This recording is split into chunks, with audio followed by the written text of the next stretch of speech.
Hello दोस्तों, Balaji classes मेरे YouTube channel पर सभी का अभिनंदन। आज पढ़ेंगे हिंदी साहित्य का model paper HD3 paper code है। इसमें पिछले साल पूछे गए इंपॉर्टेंट क्वेश्चन पढ़ेंगे जो कई बार पूछे गए क्वेश्चन है, जो इस बार आने की संभावना है क्वेश्चनों की। पहला क्वेश्चन है, ध्रुव स्वामिनी के अलावा जयशंकर प्रसाद के दो नाटकों के नाम बताए। तो ऑप्शन उत्तर सही है। ध्रुव स्वामी के अलावा जयशंकर प्रसाद के दो नाटक चंद्रगुप्त, विशाल, अजातशत्रु एवं स्कंदर गुप्त है। अगला क्वेश्चन है, ध्रुव स्वामी नाटक के नायक एवं खलनायक का नाम लिखिए। ध्रुव स्वामी नाटक के नायक एवं खलनायक का नाम लिखिए, कौन है? तो उत्तर है ध्रुव स्वामिनी नाटक के गायक नायक चंद्रगुप्त और खलनायक शंकरराज है। अगला क्वेश्चन है, ध्रुव स्वामी नाटक में मंदाकिनी का चित्रण कैसा है? तो उत्तर है ध्रुव स्वामी में मंदाकिनी। ध्रुव स्वामी में नाटक में मंदाकिनी एक काल्पनिक पात्र है जो राष्ट्रभक्ति एवं शौर्य के उद्वेलित मंदाकिनी चंद्रगुप्त की बहन के अनुरूप गुणों से विभुक्त है। नेक्स्ट क्वेश्चन है, ध्रुव स्वामी नाटक में आप नायक किसे मानते हैं? ध्रुव स्वामी नाटक में आप नायक किसे मानते हैं? तो उत्तर है बुद्धिमान, आलसी, नीतिज्ञ, नेतृत्व कुशल चंद्रगुप्त ध्रुव स्वामी नाटक के नायक मानते हैं। अगला क्वेश्चन, ध्रुव स्वामी में रामगुप्त किस प्रकार का व्यक्ति था? उत्तर है ध्रुव स्वामी ने रामगुप्त निर्बल, कायर, संतोलुप्त व्यक्ति था। ध्रुव स्वामी ने इसे क्लियो या कायर की संज्ञा दी है। विरासत में इसे एक विराट साम्राज्य मिला है, परंतु उस विराट साम्राज्य को संभालने की साहस उसमें नहीं है।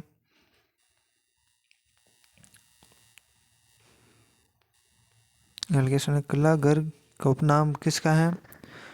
कलाघर उपनाम किसका है? तो उत्तर है ध्रुव स्वामी नाटक के रचयिता जयशंकर प्रसाद का कलाधर उपनाम है। एक युग प्रवर्तक लेखक हैं जिन्होंने एक साथ कविता, नाटक, कहानी, उपन्यास के क्षेत्र में हिंदी को गौरवान्वित होते योग्य कृतियाँ की दी। अगला क्वेश्चन है, ध्रुव स्वामिनी नाटक में कितने अंक हैं? तो उत्तर है 3 अंक। अगला क्वेश्चन है, प्रभाववादी आलोचना किसने कहते हैं? तो उत्तर है किसी रचना के प्रभाव में आकर जो आलोचना की जाती है उसे प्रभाववादी आलोचना कहते हैं। जयशंकर प्रसाद की कौन सी रचना गीत नाट्य है? उत्तर है जयशंकर प्रसाद की एकमात्र गीत नाट्य करुणालय है। अगला क्वेश्चन है, मुझे भी रक्त की तरल तीलियां हैं, मेरा हृदय उष्ण है और उसमें आत्मा समान की ज्योति है, उसकी रक्षा मैं करूँगी। यह क्वेश्चन किसका है? तो उत्तर है नाटक की नायिका ध्रुव स्वामिनी का यह कथन है। अगला क्वेश्चन है, दुर्योधन शब्द का क्या अर्थ है?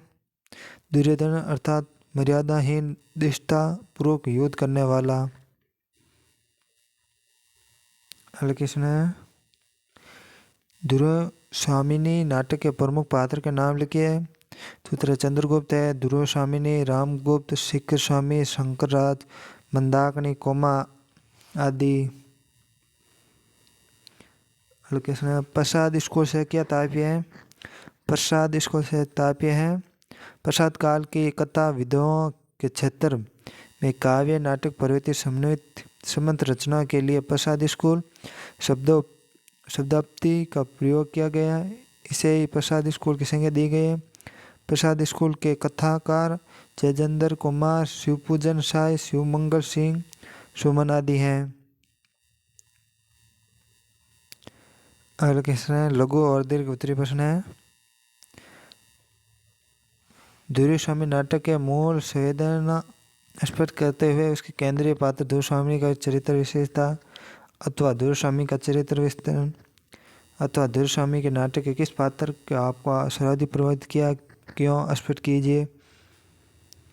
तो उत्तर है इसका मूल संवेदना जयशंकर प्रसाद नाटकीय दुर्स्वामी सन 1933 की शुरुआत ही स्त्री पुरुष के असंतुलित संबंधों की स्थिति हुई है। उसमें उन्होंने इतिहास कल्पना का मिश्रण किया है। दुर्स्वामी में जिन्हें ऐतिहासिक पात्रों का प्रसाद ने दिया, वे जीवन चरित्र जो जीवन के महान सत्य उजागर करते हैं। मानव जीवन ज्ञान जटिलता को प्रसाद ने दुर्स्वामी नाटक में चित्रण किया है। प्रसाद का आशय ऐतिहासिक कथाओं के जरिए वर्तमान समस्या से रूबरू कराना है। इस नाटक की मूल संवेदना नारी स्वतंत्रता की चेतना अभिव्यक्ति प्रदान करता है।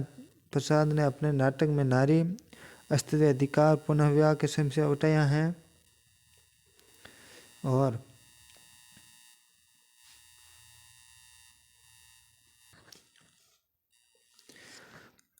इसके लिए प्रसाद ने अपनी समस्या समाज में व्याप्त कुछ ज्वलन प्रश्नों को नाटक का विषय बनाया। भारतीय समाज में परम से नारी सम्मान प्राप्त है जो मध्य युग में कहीं नहीं विलीन हो गया। इतिहास में इस बात की पुष्टि करता है कि जो समाज में औसतन सम्मान नहीं करता उसका अवश्य ही पतन होता है।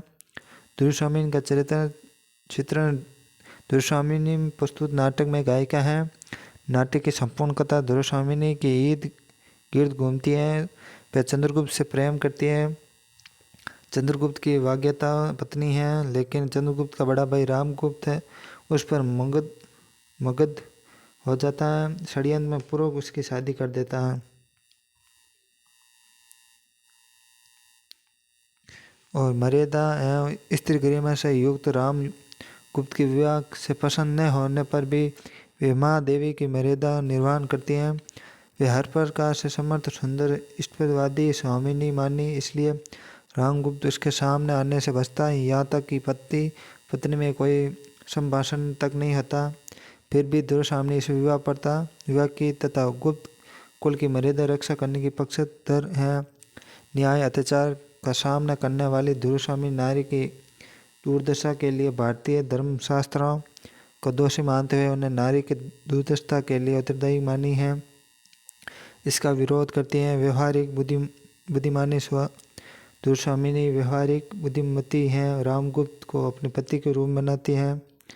उसकी व्यवहारिकता की परिचय शंकराज के शिविर में ही बुद्धिमत्ता के काम लेती है। शंकराज का वध करने में चंद्रगुप्त का साथ देती हैं। और आगे आत्म गौरव की भावना से ओतप्रोत रामगुप्त द्वारा शंकर राज के पास भेजने की बात पर वे अपने स्वाभिमान की खातिर आत्महत्या करने में उद्यत हो जाते हैं।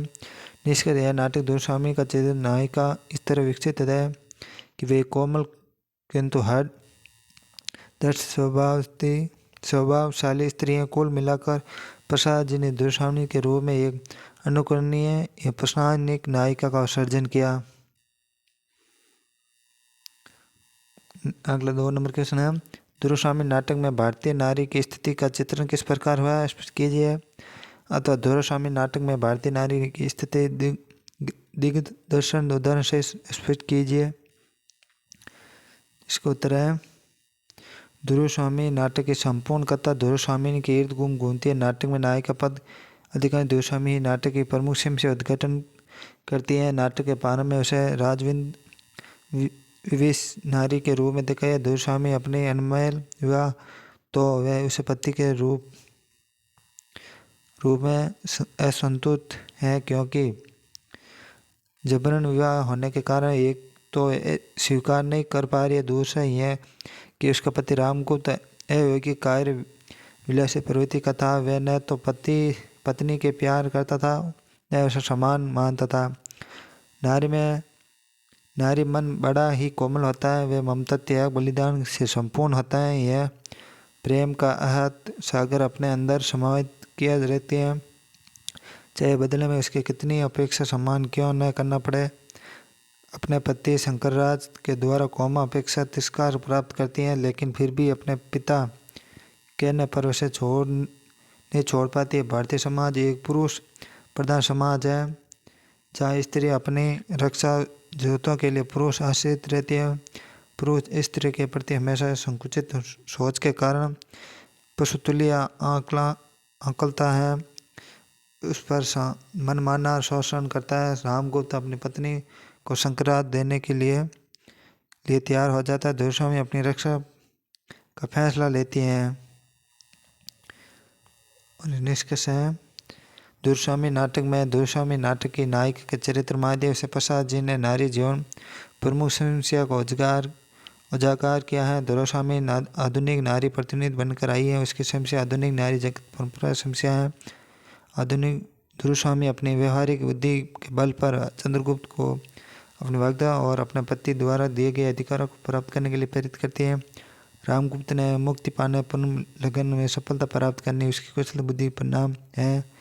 भारतीय नारी एक सच्चा आदर्श स्थापित करते हुए जीवन के समतल में अमृत धारा की तरह प्रवाहित होती है, पुरुषों के श्रेष्ठ कार्य प्रेरणा देती है।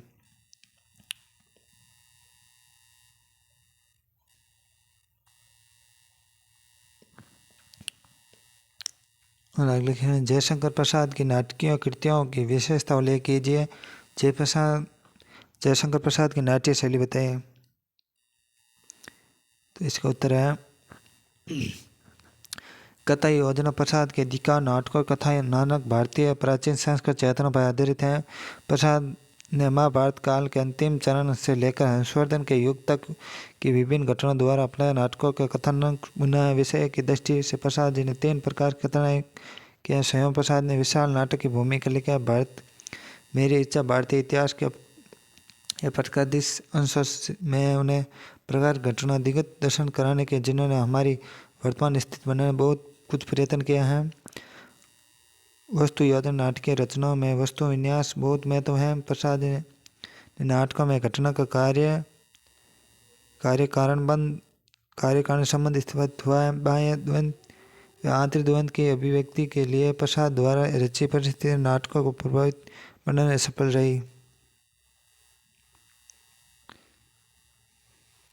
पात्र योजना की दृष्टि से प्रसाद नाटकों के नायक प्रधान नायिका प्रधान श्रेष्ठी बांटा गया है।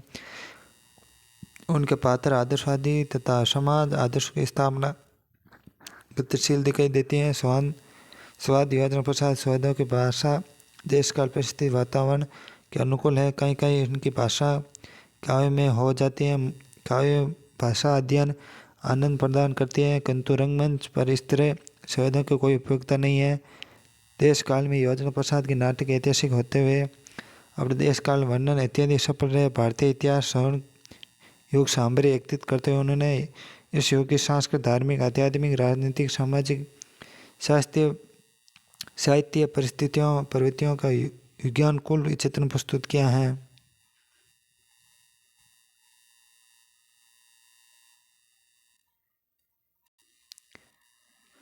इस योजना जयशंकर प्रसाद के नाटकों में रस योजना भारतीय परंपरा के अनुकूल भारतीय रस सिद्धांत के साधारणीकरण के नियम अनेकों उनके नाटकों में पालन हुआ। प्रसाद जी नाटकों में वीर रस प्रधान है, श्रृंगार रस सहायक है।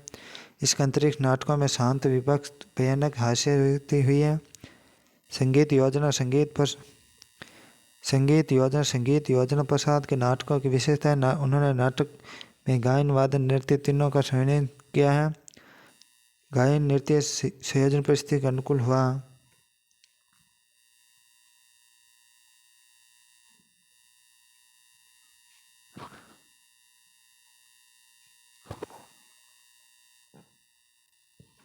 अभिनय योजना अभिनय की दृष्टि प्रसाद रंगमंच के अनुकूल नहीं मानता। कथा विस्तार गीता परमार काव्य भाषा का भार आदि तत्व है। उन्होंने उनसे केवल नाटकों का आकार बढ़ाया गया है, बल्कि उन्हें प्रस्तुत करने के लिए समय धर्म आवश्यकता होती है। आधुनिक नाट्य निर्देशकों ने अपनी कल्पना शक्ति द्वारा प्रसाद नाटकों रंगमंच के अनुकूल बताया तथा उनका सफल मंच करान पाने के समर्थ सिद्ध हो गए। समग्र प्रसाद नाट्य करते हुए भारतीय संस्कृति गौरव के आत्म से अच्छित भारतीय इतिहास युग दिग्गज दर्शन कराते हुए प्रसाद ने नाटकों के द्वारा प्रेम करुणा त्याग उत्संग दया आदि मानवीय मूल्यों का स्थापना बल दिया है। और आगे बढ़ने से पहले हमारे यूट्यूब चैनल बालाजी क्लासेस बिरई को सब्सक्राइब कर लें और इस वीडियो को लाइक करें, इसे आगे से आगे शेयर करें। अगला क्वेश्चन है, जयशंकर प्रसाद का नाट्य कृत्य। प्रसाद ने 8 ऐतिहासिक, 3 पौराणिक, 2 भावना, कुल 13 नाटकों का सृजन किया। कामना एक ऊँट को छोड़कर नहीं है। मूलतः इतिहास आदत है उन्हें महाभारत से लेकर हर्ष के समय इतिहास शामिल लिए। वे हिंदी सर्वश्रेष्ठ नाटककार, उन्होंने नाटक साहस करते हुए राष्ट्रीय चेतन इतिहास भित्ति प्रशंसित है। प्रसाद ने प्रमुख नाटक निम्न करुणालय, जयश्री, सज्जन, पश्चित, विशाल, अजात शत्रु, चिन्मेद, नाग के कामना, सकंद गुप्त, ये घूट, चंद्रगुप्त, दुर्स्वामिनी। जयशंकर प्रसाद ने अपने तौर पर पारसी रंगमंच परंपरा अस्वीकार करते हुए भारत के गौरव में अतीत के अनमोल चरित्र सामने लाते हुए विस्मयीय नाटकों की रचना की। उनके नाटक सकंदरगुप्त, चंद्रगुप्त आदि सुन अतीत के मानते हुए एक सोए हुए देश के जगाने की कोशिश की है। और ऐसे वीडियो देने के लिए बालाजी क्लासेस यूट्यूब चैनल को सब्सक्राइब कर लें और नेक्स्ट पार्ट के लिए हमारे चैनल को सब्सक्राइब करके रखें। और हमारी वीओमकोट एग्ज़ाम प्लेलिस्ट बनी हुई है, उसमें सभी एग्ज़ाम के इंपॉर्टेंट क्वेश्चन कराए गए हैं, एक बार ज़रूर देखें।